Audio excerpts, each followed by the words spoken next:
changing. We're flying high, creating a complaint-free world. No more, no more complaining people. Their lives are changing. We're flying high, creating a complaint-free world. No more, no more. All right, so let me ask you a question. Do you want to have a good day? Do you want to have a great day? I remember, several decades ago, McDonald's, I think, was the first one that I remember to start saying, have a good day when you got your order. And there was a lot of cynicism that sprung up around that. What do you mean telling me to have a good day? Oh, what a silly little sappy little thing. And now it is what everybody says. But my question is, do we tend to actually have great days? Steve Beck, my guest today, is a CSP, which means Certified Speaking Professional. He is the past president of the National Speakers Association in Illinois. He's recognized as an outstanding keynote speaker, motivator, instructor, and consultant. He's the author of a book, How to Have a Great Day Every Day, and has plenty of hands-on experience helping businesses, schools, et cetera, including Ace Hardware, United Airlines, Montana State University. The list just goes on and on. Buffalo Casino and Resort, all of this helping their employees have a nice day. So I want you to please welcome to our JumpStart. Give me just a second to set everything up. There he is. Steve, good morning. How are you? Hey, Will, good. Working on having a great day so far. It's early, but still. Good. I hope everyone can hear you well. You sound a little low to me, but I think we're going to be able to work around that. Okay. I'll all right. Be louder. Yes, be louder would be good. So Give me just a second. I know that we've got some. Here we go. There we go. How to have a great day. Steve Beck, BeckSeminars.com. And again, I want to thank Dragon for putting all this together for us.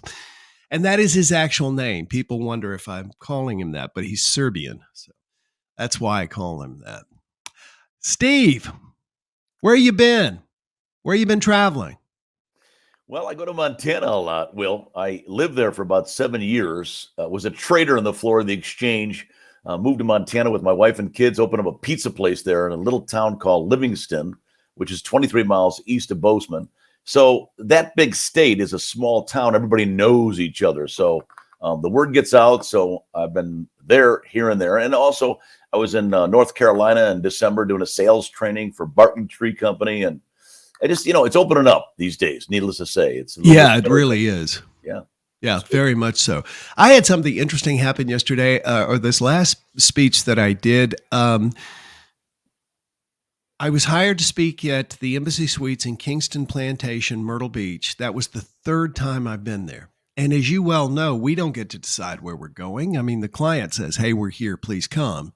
And so that was just kind of an anomaly. Well, let's jump into it, because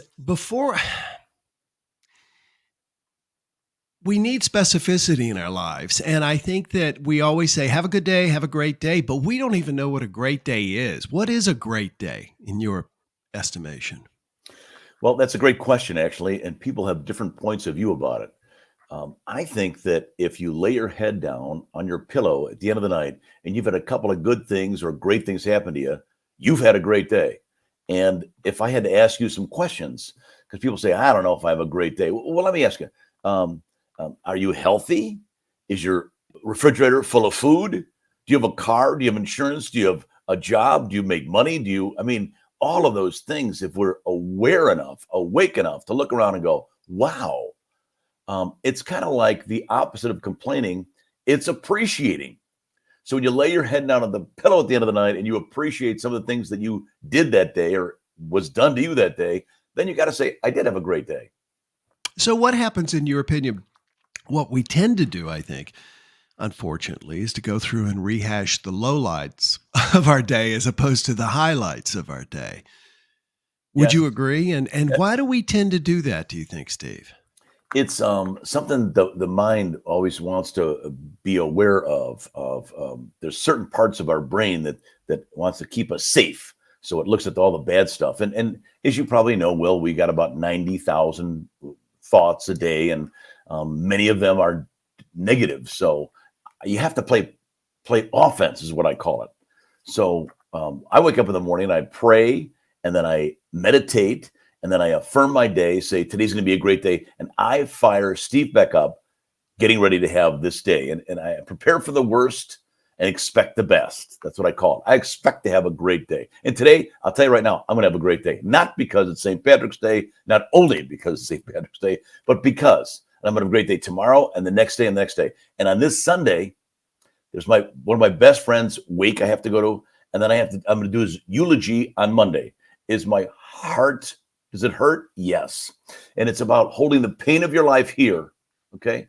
And still having a great day there. You got to work on it. You got to play offense.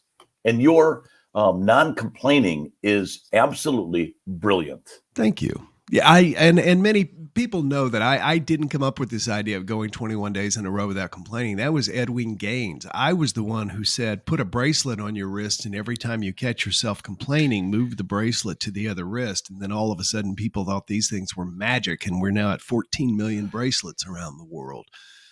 So I get what you're saying, and I want to explore this concept real quick of this negativity bias that human beings have. You talked about how it keeps us safe. How do you feel that it keeps us safe?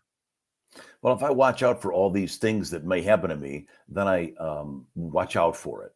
Give you, for instance, I talked to a guy in California, and he had his own construction business, and he only had about 5 guys working for him. He said, when I wake up in the morning, I think of all the things that could go wrong. And then you know what, Steve? He said, they do. And I said to him, well, why don't you think about things going right?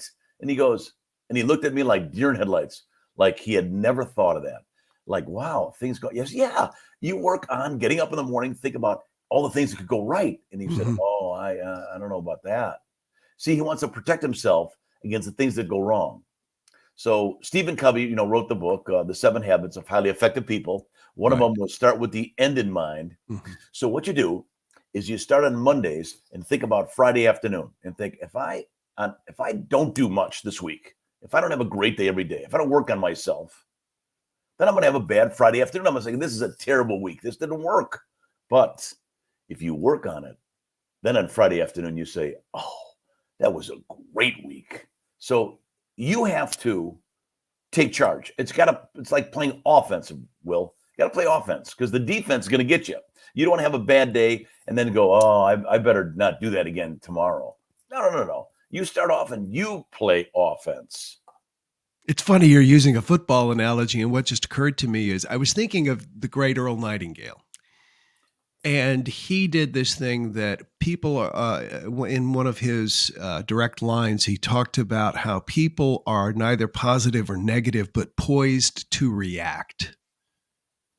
And so people go into their day not playing offense, not playing defense, but basically running onto the field and going wherever they get hit, is what occurred to me, because people don't make a choice. And by the end of the day, they don't feel like they have accomplished anything because they're not playing offense. And that's hoping your life will work out. And if you want to hope your life works out, that is very dangerous to hope your life works out. That's a very good point. I like to think of what Dave Ramsey says about money, and that is you can tell your money where to go and or wonder where it went. And there's a corollary to that in that you can tell your life where to go or wonder where it went. Exactly. One of the things that I heard you say just a moment ago, which I know is mixed with sorrow and it's also a blessing, is doing the eulogy at your friend's funeral. And one of the things that I had read one time is that the secret to having a good day today is having something to look forward to tomorrow or next week or whatever. Do you feel that impacts our ability to enjoy the day? And if so, how? Well, I think about the future, and some people say, don't worry about the past, don't worry about the future, live in the present. And I agree. I don't live in the past so much, but I do live in the present and the future. I'm going to have a great week next week, and all these gigs I have and the seminars and presentations I'm doing, I'm very excited about. I'm very excited about tomorrow, the next day. I mean, the future, it's tantalizing. So I do think about that, and that does turn me on. I did a JumpStart last week about something that I realized, and that is that I have never had really good sleep in my life. And lately, I have started treating sleep like it's going to church, getting ready for bed and putting on the night shield and then distilling oils. And I've got a fountain and I burn incense. I mean, it's nirvanic. And I'm sleeping so much better and I'm having better days as a result of it. Have you found that sleeping or lack of sleep impacts our ability to enjoy our lives? And if so, how? Oh my gosh. I started doing life work balance seminars about 15 years ago. And I didn't know this, but I'd ask people the first time I did it, hey, how much sleep do you need? How much sleep do you get? And people would say, well, I need 8 and I get 6. I need 7, I get 5. I need 8 and I get 8. I need 7, I get 7. So I'd ask the people, hey, those of you who need 8 and get 6, you don't get the amount of sleep you need, you feel to be, at your A game. Are you balanced? And they go, no. And then I'd say, hey, those of you who said you need 7, get 7, need 8, get 8. Are you balanced? And they go, yeah. So it's very interesting that sleep is a variable in our life to have us have a much better day. And then I would say, when you don't get enough sleep, are you grouchy? Yes, I am. Do you complain? Yes, I am. Do you make mistakes? Are you more likely to make a mistake when you're tired? They go, yes, I do. So that was a real eye opener. So sleep is huge. Will, so glad to hear you're getting a better night's sleep. You know what? It's made a big difference in my life. There are 3. If a person is experiencing worry, anxiety, stress, et cetera, I think now that I know some things in my life, I would say 3 things. Number 1, learn how to sleep. Number 2, learn how to breathe. And number 3, hydrate. Very important. Most people do not drink near enough water in this country. And if you've been to a country like I have in Tanzania, where you see people who have to walk miles with a bucket on their head just to get muddy water, you see the irony in that we don't drink enough water in this country. And I have actually experimented on myself by not drinking water. And I've noticed fuzzy head, have trouble thinking, have trouble remembering, grouchy, et cetera, et cetera. And then I started hydrating and it went away as well. So I find that really impacts my happiness during the day anyway.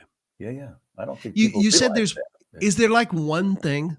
If people were to change one thing to have a great day, would it be that idea of setting intention, or what would you see it as?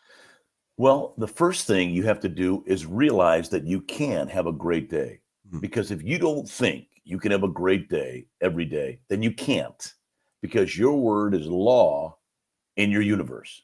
You know that, I'm sure. So what you would do is wake up in the morning, you say, on your way to the coffee pot, on your way to the bathroom, you say, I'm going to have a great day today.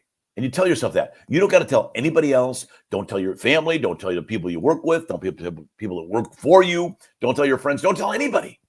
Just see what happens when you begin to tell yourself in the morning, I'm going to have a great day today. Watch how your life unfolds. And you will see many things happening in your life that are like falling into place. And you're like, wow, that's a coincidence. Wow, that's a coincidence. Wow, that's a coincidence. And pretty soon you won't be able to say it's a coincidence anymore because there's too many coincidences. It's you creating your life being great. So you got to take charge. That's all right. So what do we do? Because I can hear people's minds out there thinking, all right, so yeah, I start saying, I'm going to have a great day. I'm going to have a great day. But if I have a lifelong experience of saying, oh God, it's that old joke about good God. What is it? It's thank God it's morning, or good God it's morning, something like that. It's that perspective. What do we do if our brain is wired to dread the day? You've got to reprogram the program. That's how it works. So you have to keep at it. Similar to working out. I mean, if your body's out of shape, you can't start off the first day and say, well, I'm going to do, walk a mile and say, well, I still feel the same. Of course you will. You have to work on it and say, I'm going to have a great day today, and know what look at it in 30 days. Look at it in 30 days and see if things are still the same, just like working out. That's a good idea. Take it like a 30-day challenge. Mm-hmm. Just do it for 30 days. Where does the media fall in having a great day, and especially social media? It's that idea of what is the balance between our desire to be informed and our desire not to be irritated. Thoughts on that? Well, the how the brain has to watch out for the fear. It has to keep you alive. Its job is your survival. So it has a tendency to notice what's wrong. We have a tendency to notice what's wrong in people and in things. So the algorithm in certain websites are such that it's a little bit negative. So you will be like looking for the negative. For instance, if you're riding in a car with somebody and you both come up to a four-way stop and there's 4 cars at the stop sign, you're not going to say to the person next to you, look at all 4 cars stopped. You won't. But if one car blows the stop sign, you'll both say, did you see that? Oh my gosh, that person blew the stop sign. We notice what's wrong. If you go to somebody's house and all the pictures on the wall are straight, you don't say to somebody, all the pictures on your wall are straight. You won't say that. But if one was upside down, you go, oh my gosh. Yes. So we have a tendency to notice what's wrong. And in the media, TV, on your phone, tablet, whatever, if you watch the news, if it bleeds, it leads. Right. It's going to tell you about all the negative stuff. So I recommend to people, if you're going to watch the news, make sure it's a very little bit, get it and be gone with it. Because what you ingest, you must digest. Very dangerous to watch a lot of news. One woman in my seminar said, I was there a lot, downtown Chicago at the district court. She said, and she was about 27 years old. My husband and I, before your seminars, my husband and I used to watch 3 hours of TV a night. But since we've been listening to what you have to say in your seminars, we watch it for a half hour a night. I said, did it change your life? She said, totally. I'm like, amazing. It figures. So it will. You got to be careful. Which also goes back to your sleep. Yeah, it'll affect your sleep because it'll come out somewhere in dreams or whatever, or fears. Yeah. That and also not looking at screen time. Both my father and my older brother had this horrible habit. Both of them have passed. And both of them suffered with extreme anger issues and upset issues, et cetera. And they slept with the TV on to CNN turned on, up at the foot of their bed. Wow. And I cannot imagine that because I can remember being a kid and falling asleep while I Dream of Jeannie was on. And then in my mind, I was in the I Dream of Jeannie show. I think we've all done that. You know what I mean? Yes. I would be in Kyiv getting bombed if I was watching CNN 24 hours a day like they used to. Mm-hmm. Just terrible for us. And I once read too, we were talking about this negativity bias. Whenever we meet a person, we either look at them as a potential mate or a threat. That's how we evaluate people. And it's hard to have a good day walking around with our threat. I'm not saying we should look at everybody as a mate, but I'm just saying that being aware of that and trying to tone that down, or being a lot of what I'm hearing you say, Steve, is that a lot of the things that we do on a daily basis, or the way people live, are really adaptations from our ancestors, maybe, that we haven't grown beyond. That fear, that anxiety. That we have to wake up to and realize that. And you have to tell the truth about it. That's one thing. As they say, the truth will set you free. So if you're a negative person, let's say, mm-hmm. you hear this broadcast and you say, that guy's nuts. Have a great day every day. It's impossible. You have to tell the truth and say, I'm the kind of person that thinks it's impossible to have a great day. Now, what are we going to do about that? Where are we going to go from there? Do you want to have a great day or not have a great day? And if you don't, then rock and roll. You're not going to have one. If you do, you got to work a little bit at it. But you have to tell the truth about it. It reminds me, one of my favorite books is The Lazy Man's Guide to Enlightenment by Thaddeus Galas. And he says, you are always legislating for yourself with your thoughts and your words. And that is so true. We are creating this life. So it almost sounds like we need to also take ownership of our, I wouldn't say this in a blame way, but responsibility for our bad days as well. because we approach them with that dread or that lack of affirmation for a good day. Yeah. Yeah. And some days aren't going to be perfect. I mean, some things happen. You don't get that job, or somebody close to you passes away, or you find out you have cancer, or whatever. I mean, there's lots of things that could happen in your life that's going to test you and having a great day. But can you do it? That's the challenge. Yeah. And there's so much to appreciate. And once you appreciate it, similar to what you're talking about, you appreciate things, then you can't really complain, because you can't have the same thought of appreciation and be negative and complaining at the same time. It's impossible. Yeah, it's funny because in part of my speech is the opposite of complaining is gratitude. Yeah, there you go. That's it. Complaining is always about what is wrong and what is missing. Gratitude is always about what is present and what is working. And there's so much gratitude out there. You must talk about that, how much we have to be grateful for. Yes. It was a long day of travel. I had a connecting flight, 3-hour layover. And we landed, and I was like, oh, I'm going to be able to get home actually a little earlier than I planned. And then they told us there was no one to come and connect to jetway. That's the word I can't use. There was no one to do the jetway. And we sat out there for 30 minutes.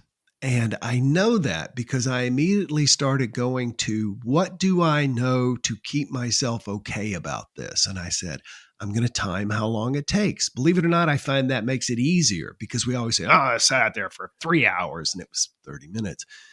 And I also started thinking how rarely this happens. And I also started thinking, I want to keep my attitude up because I can't change this. I need to accept this.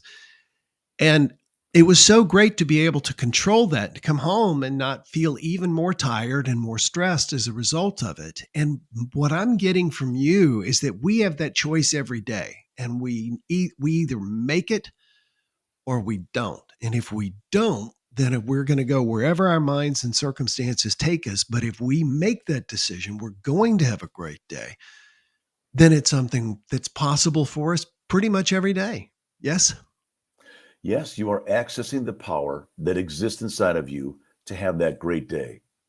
And once you do that, you will see that it's going to begin to happen. What you did on that plane was brilliant, because you could have complained. Those 30 minutes could have been like 3 hours. Yeah. You could turn to the people around you and go, isn't this pitiful? Isn't this terrible? And they might have been doing it themselves. But there you said, no, wait a minute. What can I do to make this better? That's intelligent. Well, thank you. I did hear some people starting to complain and everything, and I thought, well, this is not going to move the plane at all. So, well, his website is beckseminars.com, BECK seminars.com, and you have a free MP3 that is available, How to Have a Great Day. Is that available at your website? Yes, it's 30 minutes long, and it's me talking about how to have a great day every day. And when you go to the website, the beckseminars.com, go to as if you're going to buy this MP3, and then you put in, because it's, I don't know, $12.50. Then you put in, it says you got a promo code, and you go, yeah, GDED, great day every day. And when you put it in, it'll be free. Oh, that's a great idea. You can download that. Yeah. Promo code. Let's see if I can I'm putting all this in the chat section. Promo code GDED. Ed. Waiting for Goded. That was a literary reference. Well, Steve, as I always like to comment to people think that because we both are professional speakers, we probably know each other. But the thing is, if people hire me, they don't hire you, and vice versa. So I'm glad we had this opportunity to connect. Are you a NSA member? Yes. NSA Illinois. And right. I was the previous president a couple years ago. And I go to the national events once in a while. I assume you do. Yeah, I'm planning to go to Influence this year for the first time in several years. So if you're there, let's get together. I'd love to see you. Without a doubt. And I tell you, when you're doing a talk, I'd love to be in the audience. Oh, bless your heart. Same here. Thank you. Hey, everybody. Thanks so much. Be sure and check him out. His name is Steve Beck, Beck Seminars. You've got this free 30-minute MP3. Just go to beckseminars.com and act like you're going to buy it. But then your promo code is GDED. And for those of you, and most, Steve, you can see right now, I think we've got 10 people online with us, but there are thousands that watch this in replays, and we also email it out to about 10,000 people. So I want to thank you for that, and you're welcome to go ahead if you are watching this not live to on replay rather. If you are watching this on replay, go ahead and put in questions and comments, and if I'm able, I'll get them to Steve, and we'll post replies. So thanks everybody, and thank you, Steve. Well, thank you. It was a pleasure. Do me a favor, would you? Absolutely. Have a great day. You too. No more complaining people. Their lives are changing. We're flying high, creating a complaint-free world. No more complaining people. Their lives are changing.